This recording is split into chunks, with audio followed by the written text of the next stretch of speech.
नमस्कार दर्शकों, मैं सीनियर एडिटर दिनेश गौतम। हर हफ्ते एक नई शख्सियत से हम आपको रूबरू कराते हैं। आज इसी कड़ी में हमारे साथ आयुर्वेद महाविद्यालय के असिस्टेंट प्रोफेसर और महाविद्यालय के प्रभारी निर्माण समिति के डॉक्टर ओपी गुप्ता जी हैं। गुप्ता साहब से आयुर्वेद प्रणाली के बारे में तो जानेंगे ही सही, साथ ही महाविद्यालय की जो प्रगति है उसके बारे में भी हम इनसे बखूबी चर्चा करेंगे।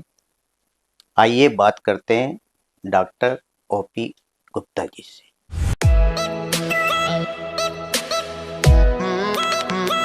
गुप्ता साहब, आपका हमारे स्टूडियो में बहुत बहुत स्वागत है। नमस्कार सर, धन्यवाद। गुप्ता साहब, सबसे पहले तो आप अपने बारे में हमारे दर्शकों को बताएं। आप स्वयं बताएंगे तो सम्मानित दर्शकों को अच्छा लगेगा। मेरा नाम डॉक्टर ओम प्रकाश गुप्ता है और मैं जयपुर राजस्थान का रहने वाला हूँ जी।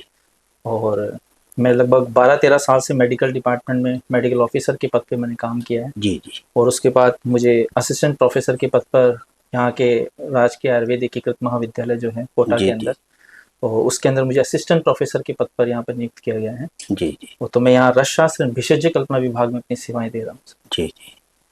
डॉक्टर गुप्ता साहब, हाड़ौती का पहला महाविद्यालय और हाड़ौती के लिए गौरव का विषय है, क्योंकि आयुर्वेद की महत्ता कोरोना के बाद काफ़ी बढ़ी है।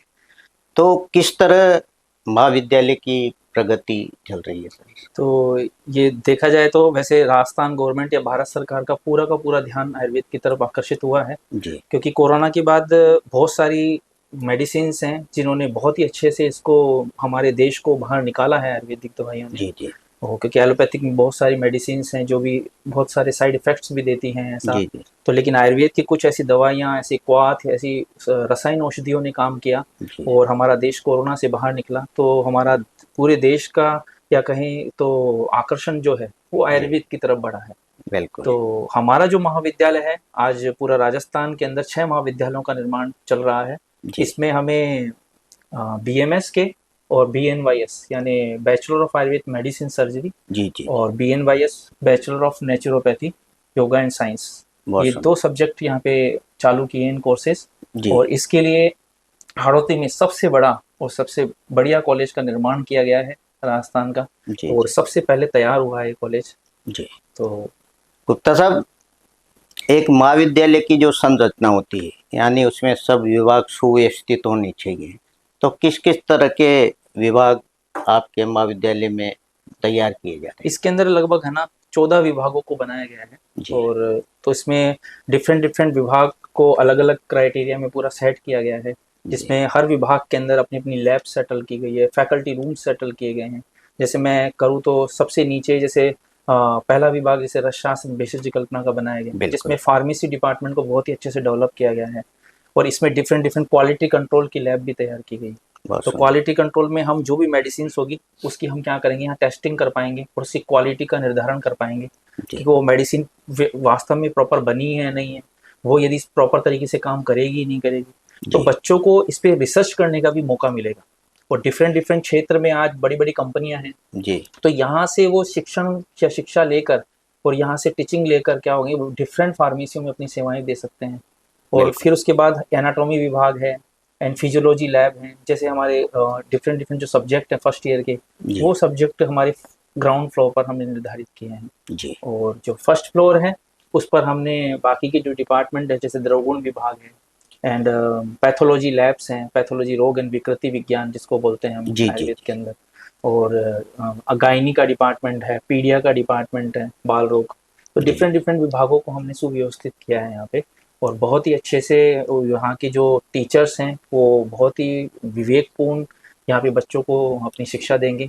और बात करें तो मतलब जो हमारे फेमस राजस्थान या पूरे भारत के जो कॉलेजेस हैं जैसे NIA आज national institute of Ayurveda, BHU है जी, वहाँ से शिक्षा ग्रहण किए हुए जो हमारे टीचिंग स्टाफ है बहुत ही अच्छे, मतलब बहुत ही कहें तो हम इंटेलिजेंट हैं जो अपनी शिक्षा को विद्यार्थियों को देकर एक आयुर्वेद का जागरूकता फैला सकते हैं, आयुर्वेद का नाम रोशन। जी जी।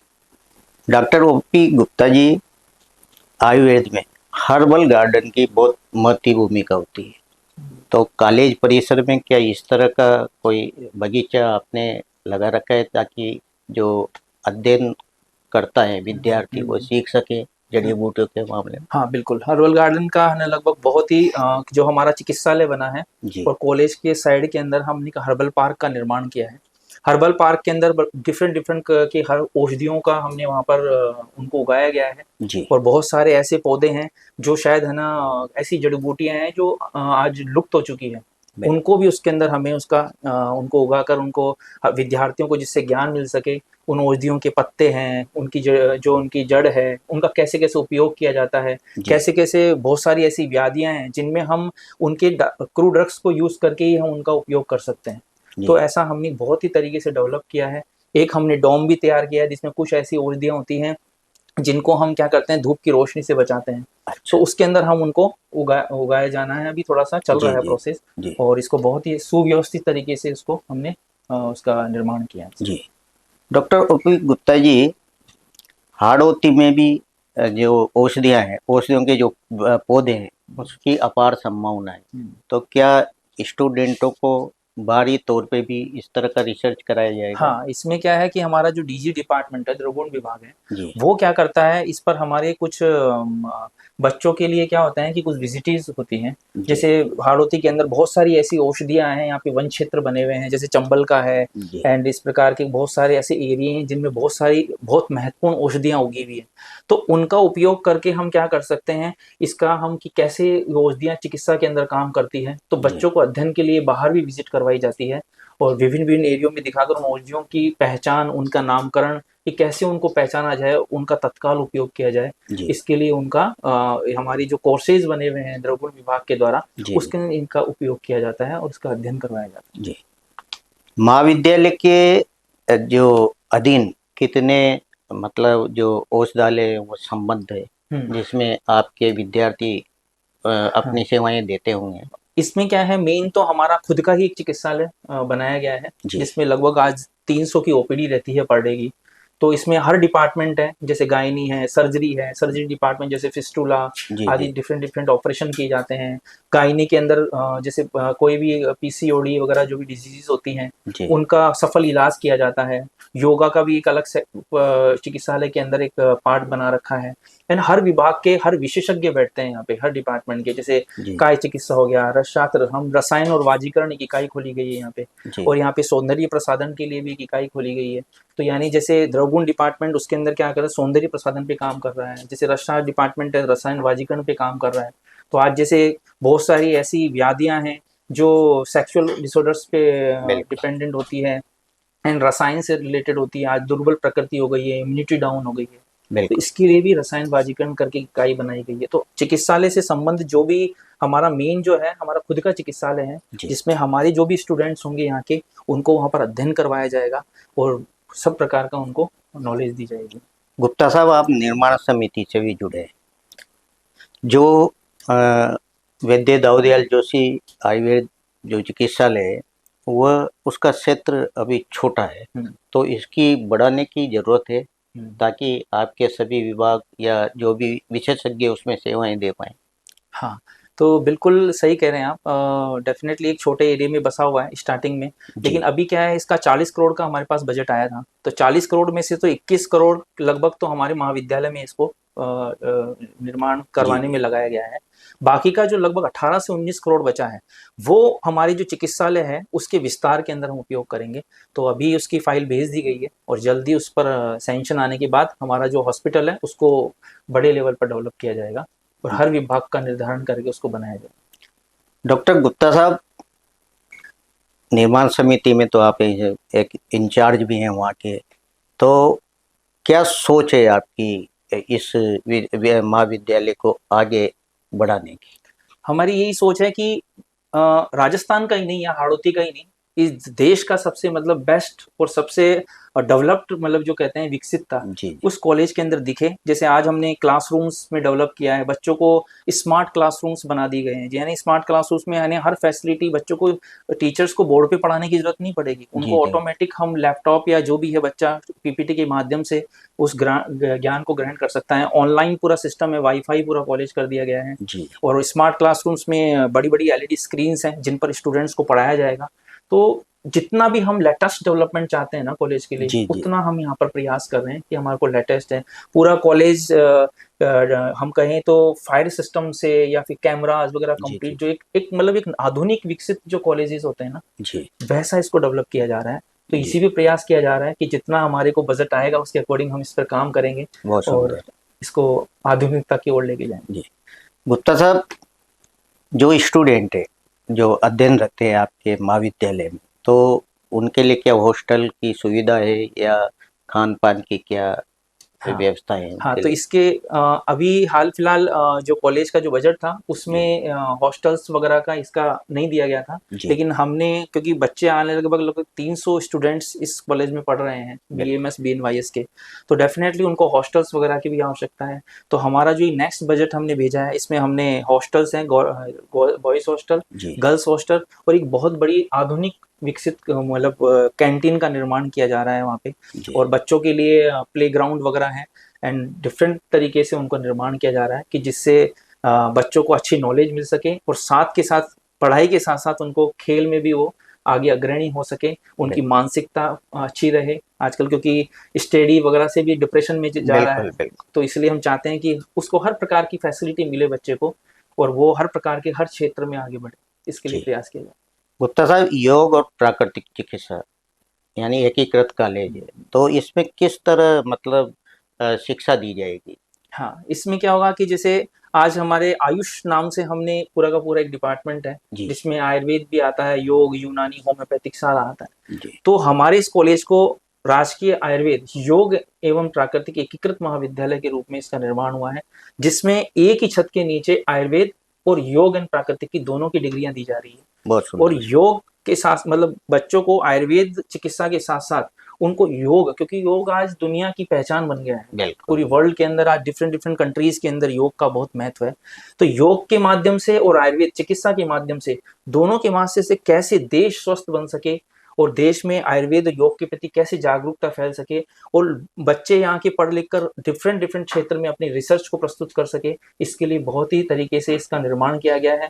इसमें एक अच्छी फैकल्टी का नियुक्त किया गया है, जी जो अपने बच्चों को, यहाँ के बच्चों को अध्ययन अध्ययन करवा कर और एक अच्छा उनको कर सके, जिससे अपने अपने क्षेत्र में जाकर वो अपनी विकसितता हासिल कर सके।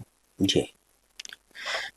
महाविद्यालय की तरफ से कोई इस तरह का नवाचार या शिविर जो रोगियों के लिए लगाए जाते हों, जिससे एक जागरूकता मिले? हाँ, अभी जैसे स्टूडेंट्स आते हैं उनके लिए जी उनको, क्योंकि सबको लोग सोचते हैं कि जैसे हम आयुर्वेद में आए हैं आज, तो आयुर्वेद में आए हैं तो उनको इतना नॉलेज नहीं होती, हर कोई चाहता है कि हम एलोपैथिक की तरफ जाएं। तो बिल्कुल। बच्चों को एक इंडक्शन प्रोग्राम के माध्यम से भी उनको बताया जा रहा है कि कैसे आप आयुर्वेद में आए हैं तो एक अपने इस क्षेत्र में अध्ययन करके और अपना और अपने देश का नाम रोशन कर सकते हैं। जी और साथ के साथ चिकित्सा के अंदर भी हम हर सप्ताह कैंप आयोजित करते हैं, जिससे अभी अभी हमको जो लोकार्पण हुआ था उसमें विधायक महोदय ने कुछ बस वगैरह या जो भी जी एम्बुलेंस वगैरह की भी घोषणा की थी, तो वो जल्दी हमारे पास आ रही, जिससे हम मोबाइल यूनिट के माध्यम से हर क्षेत्र में घर घर जाके हर एरिया में छत जाके कैंपों का आयोजन कर सकें, जिससे आयुर्वेद की भी जागरूकता फैलेगी जी और हर इंसान को, हर व्यक्ति को उस क्षेत्र और उस चिकित्सा का लाभ मिलेगा। तो शायद एक अवेयरनेस आएगी लोगों के अंदर और पूरा देश स्वस्थता की ओर बढ़ सकेगा। क्योंकि जी आज हमारे नरेंद्र मोदी जी हमारे प्रयास कर रहे हैं कि पूरा देश स्वस्थ रहे, इसके लिए हमारा भी प्रयास है कि हमारा भी प्रयास बनता है कि हम अपना एक कदम आगे बढ़ाएं। तो आयुर्वेद को आगे ले जाने के अंदर ये महाविद्यालय एक सबसे अग्रणी बनेगा, ऐसी जी मैं। बिल्कुल। गुप्ता साहब, जो बच्चे सीखते हैं यानी मानव शरीर की संरचना, तो एनाटॉमी विभाग का भी इसमें हाँ है आपके यहाँ? हाँ, इसमें जो मैंने बताया आपको, ग्राउंड फ्लोर जो हमारा महाविद्यालय है, जी जी इसके अंदर एनाटॉमी विभाग बनाया गया है।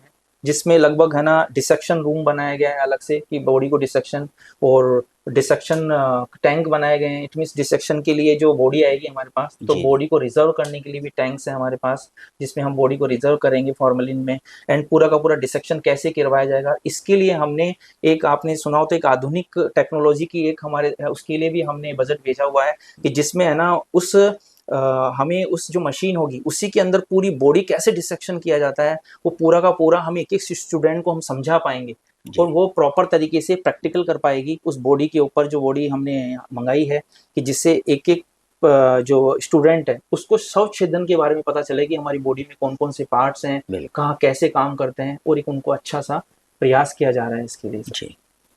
जाते जाते डॉक्टर गुप्ता साहब, हाड़ौती की जो जनता है उनको आयुर्वेद महाविद्यालय के विषय में बताएं, क्या सुविधाएं आगे रहेंगी। आयुर्वेद महाविद्यालय की बात करूँ तो ये हाड़ौती का सबसे विकसित महाविद्यालय बनने वाला है, और ये देश का सबसे अग्रणी भी होगा, क्योंकि इसको इस प्रकार से विकसित किया जा रहा है कि इसमें लेटेस्ट टेक्नोलॉजी को इनबिल्ड किया जा रहा है कि हर क्षेत्र के अंदर ये अग्रणी रहे। और ये महाविद्यालय हाड़ौती जनता को आयुर्वेद के प्रति जागरूक करेगा, और यहाँ की जो फैकल्टी है, यहाँ के जो चिकित्सक हैं, वो दूर दूर तक जाकर आयुर्वेद का हाड़ौती के क्षेत्र के हर जनता को इसका फायदा देंगे। और आज इसका जो चिकित्सालय भी बना है वो बहुत ही डेवलप चिकित्सालय है। आज 300 की ओपीडी, लगभग 300 साढ़े 300 की ओपीडी यहाँ होती है। तो इसको हमारा प्रयास है कि और बढ़ाया जाए। इसके लिए हम आयुर्वेद के प्रति ये जो महाविद्यालय है ये सबसे अपना इम्पोर्टेंट रोल अदा करेगा कि देश में आयुर्वेद का नाम हो और जागरूकता फैले आयुर्वेद के लिए। ये थे हमारे साथ असिस्टेंट प्रोफेसर आयुर्वेद महाविद्यालय के डॉक्टर ओपी गुप्ता जी। गुप्ता साहब ने आयुर्वेद महाविद्यालय के बारे में विस्तार से बताया, किस किस तरह की यहाँ सुविधाएं उपलब्ध होंगी और किस तरह के विभाग होंगे। इसके लिए लगातार प्रयास कर रहे हैं और आने वाले समय में हाड़ौती की जनता को ये महाविद्यालय एक नए स्वरूप में नजर आएगा। आज ये हमारे स्टूडियो पधारे। नमस्कार।